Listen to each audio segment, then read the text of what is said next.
देखो बजरंगबली सबके हैं, भगवान है, देवता सबके आराध्य देव है। बजरंगबली सबके हैं, कोई एक वर्ग एक व्यक्ति का नहीं है। पूरे देश के पूरे वर्ल्ड में बजरंगबली को मानते हैं। तो बजरंगबली के नाम से चुनाव लड़के जनता का भला करेंगे। बजरंगबली तो वैसे ही भला कर देंगे। जनता बजरंगबली की जब बोल लेगी फिर हमारी क्यों बोलेगी। ब्लैक इमरजेंसी काफी हमलावर है बीजेपी। कुछ नहीं है, इनका सब फ्यूज हो गया। नमस्कार, इन खबर राजस्थान में आपका स्वागत है। मैं हूं आपके साथ सत्येंद्र शर्मा। राजस्थान कांग्रेस में चल रही उठापटक के बीच स्वास्थ्य मंत्री प्रसादी लाल मीणा कल दौसा पहुंचे थे और इस दौरान उन्होंने बीजेपी पर जमकर जुबानी हमला बोला है। प्रसादी लाल मीणा ने कहा, कांग्रेस बीजेपी की बात होती रहेगी। जनता को गहलोत सरकार ने 2.5 साल का तोहफा दिया है।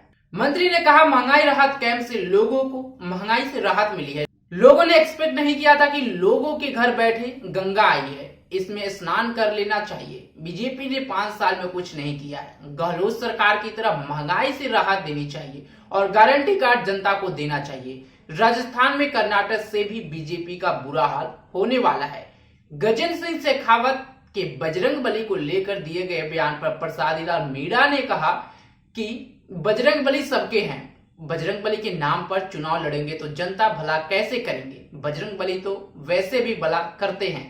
आप भी सुने इनका पूरा बयान, जिसमें वो सीधे सीधे बीजेपी पर जमकर बरसते नजर आ रहे हैं। अभी तो पेट्रोल पंप का उद्घाटन करने आए हैं। पेट्रोल पंप वाले का बधाई दो, उनके लिए शुभकामनाएं प्रेषित करो। ये राजनीति तो होती रहती है हमेशा और इनका मंगलमय हो। और अभी राजस्थान वर्तमान में महंगाई राहत कैंप चल रहे हैं, उस पर बात करनी चाहिए। बीजेपी कांग्रेस की बात तो होती रहेगी। जनता को जो 2.5 साल का जो तोहफा मिला है मुख्यमंत्री, निश्चित रूप से राजस्थान के इतिहास में एक मील का पत्थर साबित होगा।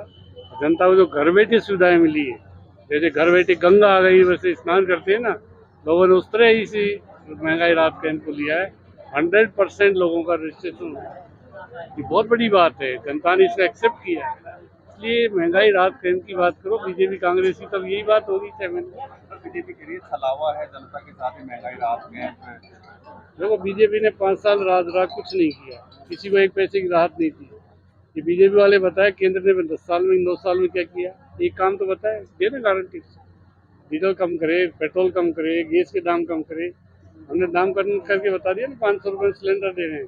केंद्र को भी करना चाहिए। इनको यहाँ चिल्लाने की बजाय दिल्ली जाकर बात करनी चाहिए कि आप भी guarantee card बांटो, Modi ji guarantee card बांटे। मैं जनता को ये सुविधाएं दे रहा हूँ। चुनाव 3 महीने पहले की जा रही है, तो क्या चुनावी बीजेपी का ऐसा कर्नाटक से बुरी हालत राजस्थान में होगी, हिमाचल से बुरी हालत राजस्थान में होगी। इन्होंने किया कुछ नहीं। इन्होंने जनता को कोई राहत नहीं दी, जनता को किसी तरह की सुविधाएं नहीं दी। हमने सुविधाएं दी है, वो बांट रहे हैं। हम तो ये भी सुविधाएं दी, इनको कौन रोक रहा है भाई। ये बताएगा हमने जनता को ये दिया, दे उनकी गारंटी, दे उनके लिए तोहफा, कौन मना कर रहा है। वो बजरंगबली सबके हैं, भगवान है, देवता सबके आराध्य देव है। बजरंगबली सबके हैं, कोई एक वर्ग एक व्यक्ति का नहीं है। पूरे देश के पूरे वर्ल्ड में बजरंगबली को मानते हैं। तो बजरंगबली के नाम से चुनाव लड़के जनता का भला करेंगे। बजरंगबली तो वैसे ही भला कर देंगे। जनता बजरंगबली की जब बोल लेगी फिर हमारी क्यों बोलेगी। ब्लैक इमरजेंसी काफी हमलावर है बीजेपी। कुछ नहीं है, इनका सब फ्यूज हो गया और बीजेपी ऐसी जाएगी। कर्नाटक से बुरी हालत पूरे देश में होगी। देख ली, जहाँ भी चुनाव होगा वहाँ बीजेपी जाएगी। 5 राज्यों का देख लो, 5 राज्यों में बीजेपी साफ होगी। किया नहीं ना 9 साल में क्या किया, ये तो बताए जनता को। हमने ये किया। केवल गाली देने से कोई काम चलता है क्या? गाली देना, रोज गाली देना, ये क्या परंपरा है? बताएगा हमारी ये शासन में कमी रही। हमने स्कीम शुरू की, हमने डेवलपमेंट किया, हमने जो भी काम राहत दिया, उसमें कहाँ कमी रहेगी वो बताए, उसको ठीक करेंगे। गाली देने से थोड़ी राजनीति होती है। राइट टू हेल्थ बिल लेके आए थे आप, काफी बवाल मचा था इस चीज को लेकर। राइट टू हेल्थ तो देश का एक तरह से अशोक गहलोत जी का सबसे बड़ा कार्ड है देश में।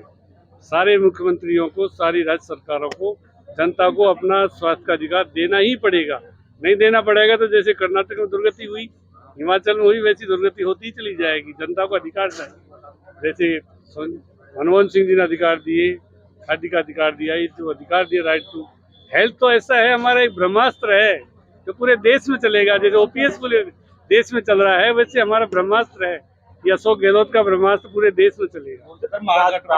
महागठबंधन का नेतृत्व कौन करेगा, ये बात अब आ रही है। मीटिंग तो हो गई लेकिन अब नेतृत्व नेतृत्व की बात तो हमारे नेता करेंगे, महागठबंधन के नेता करेंगे, तो हम थोड़ी करेंगे। ये उनके ऊपर डिपेंड करता है कौन करेगा। कौन होना चाहिए? कांग्रेस सभी करेंगे, जो भी पार्टियां शामिल होगी सभी करेंगे। राजस्थान का ये नेताओं का फैसला है, कौन करेगा ये तो आगे की बात है। राजस्थान का नेतृत्व कौन करेगा? राजस्थान का नेतृत्व अशोक गहलोत कर रहा है और वही करेगा।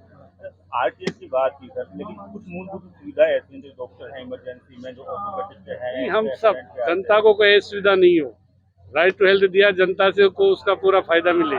जनता ये महसूस करेगा हमारा अधिकार है इलाज कराना, हमारा अधिकार है। जो जनता सरकार ने सुविधाएं दी उनका उपभोग करना हमारा अधिकार है। ये कानून हम देने जा रहे हैं, चाहे प्राइवेट हो सरकारी हो। सरकार पैसा दे उनको कहाँ तकलीफ है। अगर कोई पैसा नहीं भी देगा उसके लिए हम विशेष फंड बना रहे हैं, एक्ट में प्रावधान किया है, उसका पेमेंट गवर्नमेंट करेगी, ऑनलाइन पेमेंट करेगी। सर मूलभूत सुविधाएं जैसे व्हील चेयर भी और जो ट्रॉलीज मैन है वो ट्रॉलीज नहीं है, पेशेंट फ्री ट्रॉली खींच के लेके जाते हैं, तो उसके लिए क्या किया जाएगा? बात इलाज की हो रही है, ट्रॉली वाले की बात नहीं हो रही है अभी। इलाज कराने की बात है। बीमार का इलाज कैसे करे? इमरजेंसी में किसी का दुर्घटना हो गया उसका इलाज कैसे करे? अगर वो 100 किलोमीटर दूसरे हॉस्पिटल में जाएगा तब उसकी डेथ होगी, जिम्मेदार कौन है?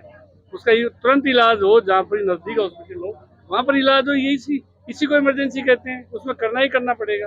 लेकिन व्हील चेयर ये नहीं है चीजें, ये सब चीजें हॉस्पिटल में होती है, इनकी कोई इतना बड़ा कानून में प्रावधान करने की जरूरत नहीं है। उसका इलाज हो, उसको जीवन दान मिले, उसके प्राणों की रक्षा हो, ये राइट टू हेल्थ का सबसे बड़ा उद्देश्य है। लोग मणिपुर में हिंसा हो रही है, जल रहा है मणिपुर नहीं, पूरा देश ही ऐसी हालात में है। जहाँ पर देख लीजिए पूरा देश जल रहा है, पूरा मणिपुर जल रहा है और भारत सरकार का गृह मंत्री मीटिंग कर रहा है, कोई एक्शन नहीं ले रहा, न शांति की अपील कर रहा, न वहाँ शांति। जब तक वहाँ राष्ट्रपति शासन नहीं लगेगा तब तक वहाँ शांति नहीं हो सकती। आग लगाई हुई इनकी है, बीजेपी वालों की आग लगाई हुई है वहाँ, अपनी आग को बुझाने खुद ही बुझाए। अमेरिका में मोदी हो गया, चारों तरफ ऐसा रिपोर्ट आ रही है। आपसे मैं अमेरिका के बारे में नहीं बोलता। राजस्थान से जुड़ी तमाम खबरों के बीच आप बने रहे हमारे साथ और देखते रहें इन खबर राजस्थान। नमस्कार।